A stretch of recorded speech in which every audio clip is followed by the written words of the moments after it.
In the year 2000, the budget PC market was near non-existent. Finding a pre-built desktop for under $1,000 was quite a challenge. There were some options under $1,000, but they had some severe drawbacks, and typically used Intel Celerons, which were slow even for the time. This is where Dell's push into the budget market comes in. I was born to use a computer instead of a phone. I was born to be an internet junkie. Push-button access to the net and real-time e-support. The web PC from Dell. Precision engineering.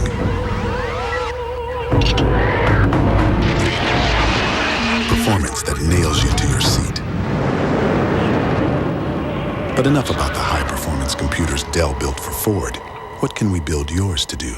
We're offering the OptiPlex Mini Tower with an Intel 133MHz Pentium processor, 1 gig hard drive, and 8-speed CD-ROM. In 1996, Dell released the OptiPlex line of budget computers. This doubled as Dell's entrance into the consumer market. Dell's goal with the OptiPlex was to deliver powerful computing at a relatively inexpensive price. This worked really well. Within 1 year of the OptiPlex's release, Dell was already selling $1 million of computers every day. The OptiPlex line was a massive success, and only grew as the years went on. By the time 1999 came around, the internet was booming, creating a large demand for computers in schools, government offices, and households. The general population needed inexpensive computers that didn't take up much space but were still very powerful. This is when Dell started producing cheap, small form factor OptiPlex computers, starting with the GX1.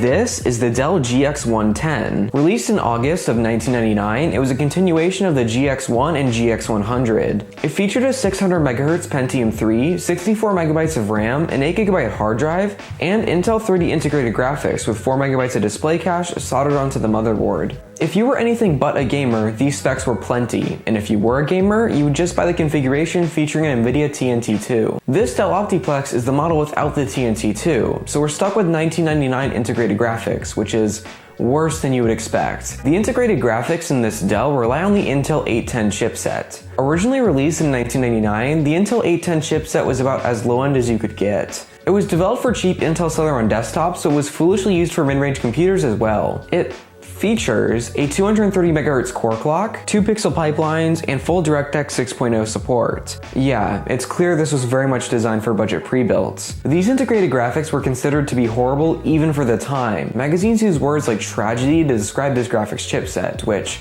isn't a good sign. On the bright side, this specific chipset is the Intel 810-DC100 variant, which has an extra 4MB of display cache. If it didn't have that, there'd be no VRAM at all. So, count your blessings. Despite gaming performance being horrible, I thought I'd try out some time-accurate games to see if they'd run at all, and here's what I got.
So yeah, gaming didn't go too well at all. Even the performance in Half-Life wasn't ideal. This comes back to a lack of dedicated graphics. You simply needed a graphics card to play much of anything, unlike today where most anything can run on Intel HD graphics if you try hard enough. Anyway, that'll be it for this video. What are your experiences with integrated graphics? Comments down below, like and subscribe.